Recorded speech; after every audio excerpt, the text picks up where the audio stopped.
Hey everybody, hope you're all doing well out there. If you've been following the Alaska weather, you know we've been going through quite a storm the past week or two. Um, the amount of snow and ice and freezing rain and power outages we've had, it's just been unreal. So we're doing well here. We lost power, but we only lost it for not long. 2-3 hours. Yeah, maybe a little over a couple hours. But anyways, there's people that lost power for quite a bit longer.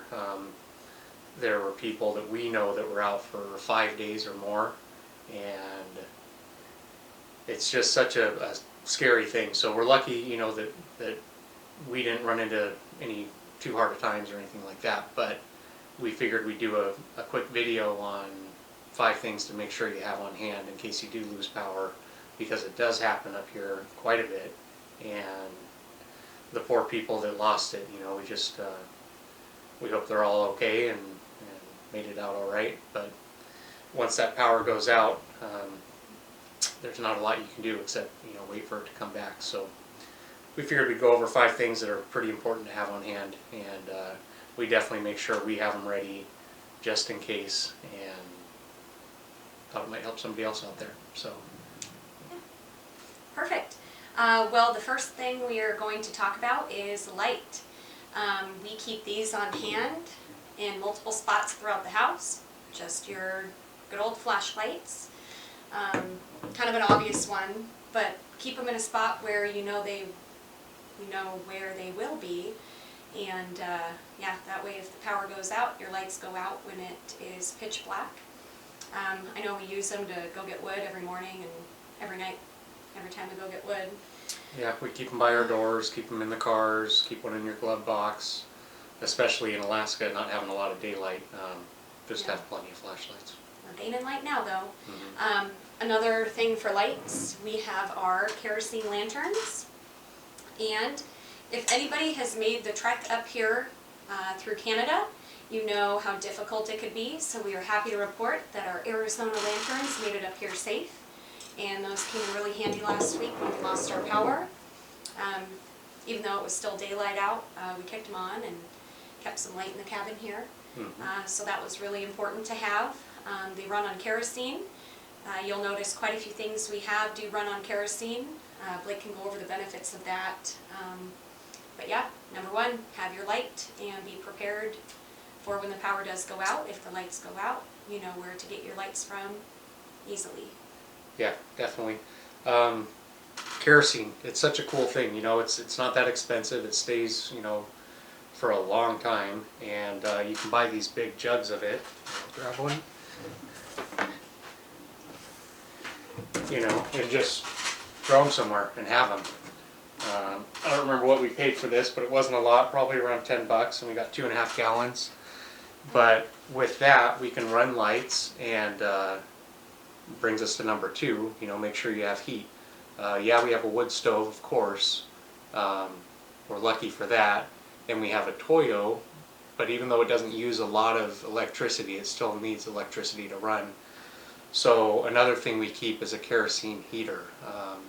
I'll put a picture of that somewhere right around here. And that kerosene heater gets up to 23,000 BTUs. I don't know whether you're really supposed to run them inside or not. I've heard people say they're fine. What we do is we usually start it outside. Going back to that real quick though, since it's 23,000 BTUs, that can heat up to 1,000 square feet is what it says. So for us, you know, we only have around 300 square feet on our main level. It would be enough to at least keep warm, you know, and we can all kind of stay together on one floor. But what I was getting at is whether they're okay to run inside a house or not, I don't know. I've heard people say yes, and I've heard people say no. What we do is we start it outside. We let it run until we don't have any black smoke or anything like that coming off the wick anymore, and we're basically just getting the radiant heat off of it. So we've ran it outside and we brought it in before we had the wood stove just to test it out, and Put out some good heat. it did. It was still warm at the time, but it warmed up the room, you know, like that. So in a case of an emergency, I'd have a kerosene heater on hand, wood stove if you can. You know, it's a nice thing. Plan on putting in a wood stove just because if something does happen, you know, there's plenty of wood around and you don't need electric, so that much better. So that's heat. Yeah. Another thing on that too, if you don't have a wood stove, yeah, you can go start your car up and stay warm in that.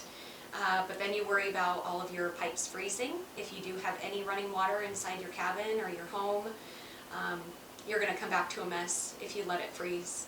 So you're going to have a lot of work ahead of yourself. So this year and moving up here, we definitely wanted a wood stove because we added a bathroom and kitchen and running water, so a lot of stuff to protect that.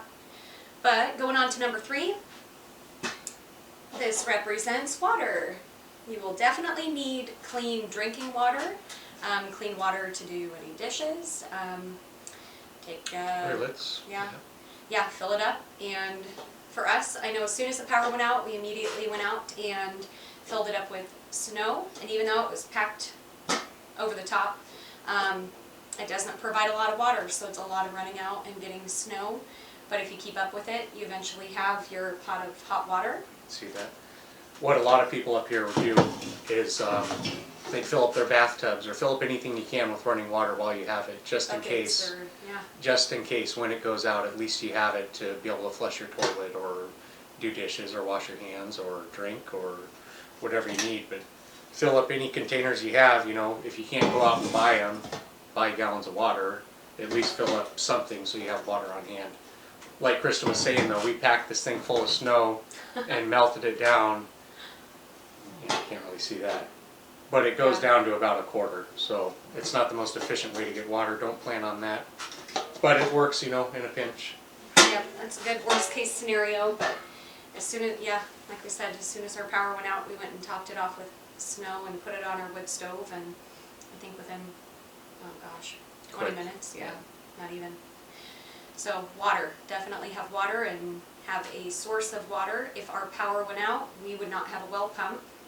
We would have to plug in a well pump as well as the heat tape wrapped around that water line coming into our home to even have running water. So it's not always guaranteed, so have a plan to have water somehow. Yeah, definitely. So number 4, food, of course. You could imagine anything will work, canned food. We have some of these pouches that work really good. You know, it's just beef stew. If you didn't have a wood stove or a way to heat it, you can eat it cold. At least you're eating some kind of food that's easy to eat, you know, or this is just a chunk chicken breast. But yeah, have some canned food on hand, have some pouches, have trail mix or nuts. You know, we always have jars of peanuts and almonds and just stuff that's easy to eat, you know, that you don't have to worry about cooking. High protein, high nutrition. Yeah, make sure you've got something to keep you going. Yep. So we covered light and heat and water and food. The 5th thing we will recommend is keeping your gas tank full in your car. For us, we have a Suburban, so we go through gas pretty quick if we're driving around anywhere far distances. At $4 a gallon. But as soon as we get to a half a tank, we top it off, we fill it. Not only can it provide heat and a way to charge your phone, if you're in a pinch and without power, go sit in your car, go warm up, turn on the radio, hear any emergency broadcasts going on, plugging in your phones. But also, even if we did have power, you do not want to go too low on your gas. The freezing temperatures can really wreak a havoc with that. Yeah, definitely. You just want to have, you know, you want to keep your cars full, even driving them around and all that. When your fuel gets too low, you know, there's moisture in that tank and it can freeze, and icing up your lines can leave you stranded. So you always want to try and keep it full, or as full as you can. But if you know a storm's coming, which you usually, you know, have somewhat of a warning, it's just a good idea to fill up your tank and know you have a full tank of gas sitting out in the driveway. So, like you were saying, you can sit out there and you can turn the heat on. Hopefully you're not snowed in. I know that happened to a lot of people. You know, some friends of our family, or they were out on Alaskan Air Force Base and they were snowed in, couldn't leave their driveway.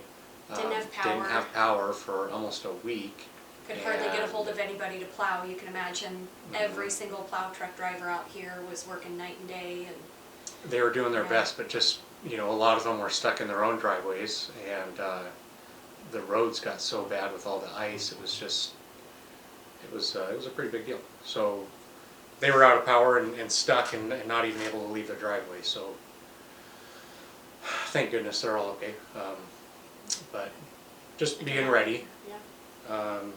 So yeah, I mean, with those things, you know, you've got heat, you've got light, you've got food, water, and a tank of gas. You know, that'll get you a ways. So some bonus things to have though.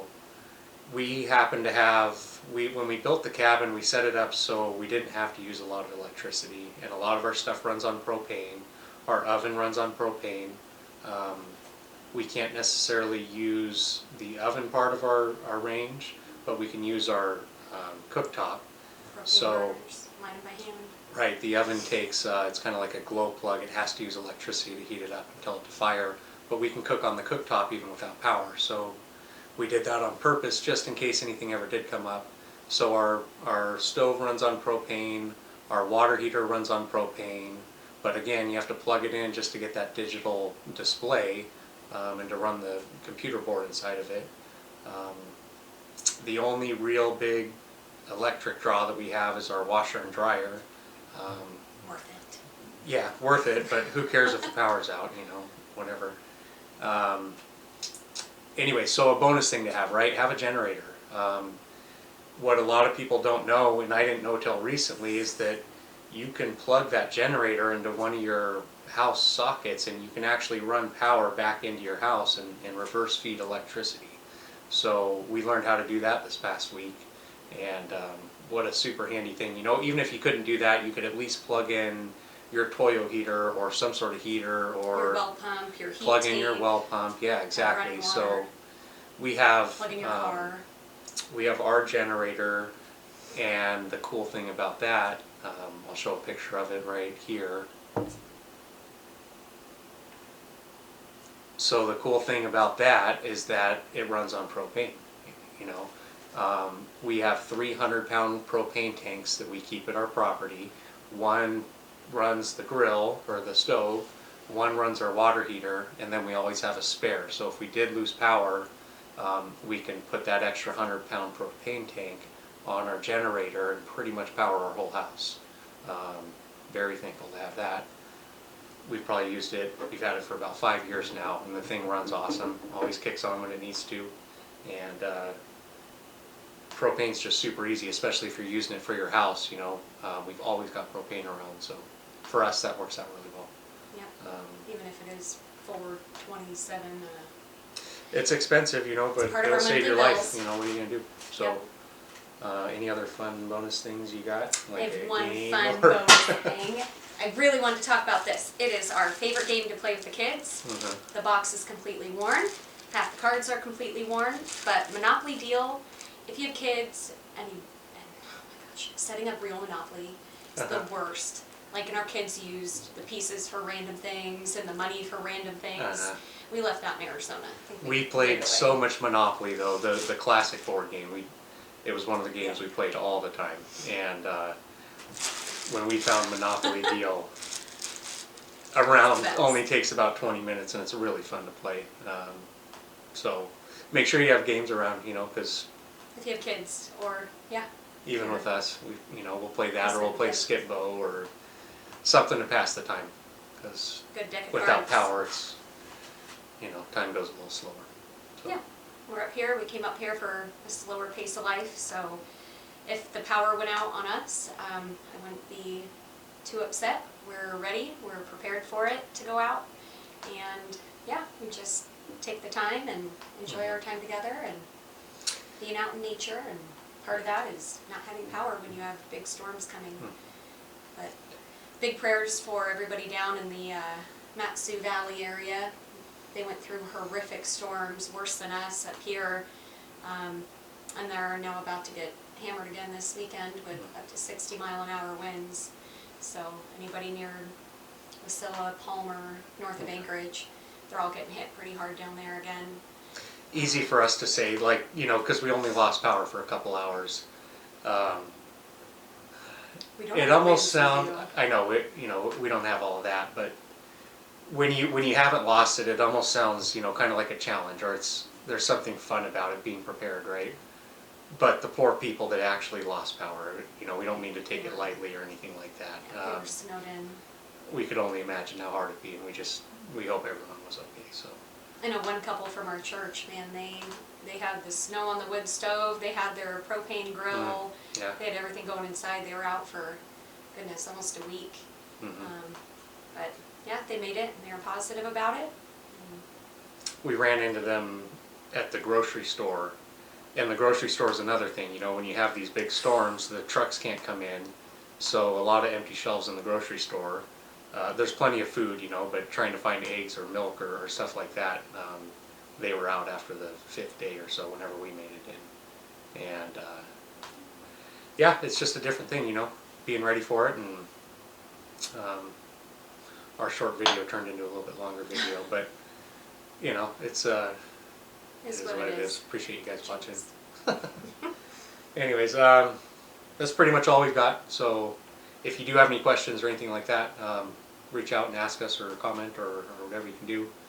But Anything you keep on hand, and you know, we're always looking to add useful things to our back pockets for being prepared and doing the best you can without necessities.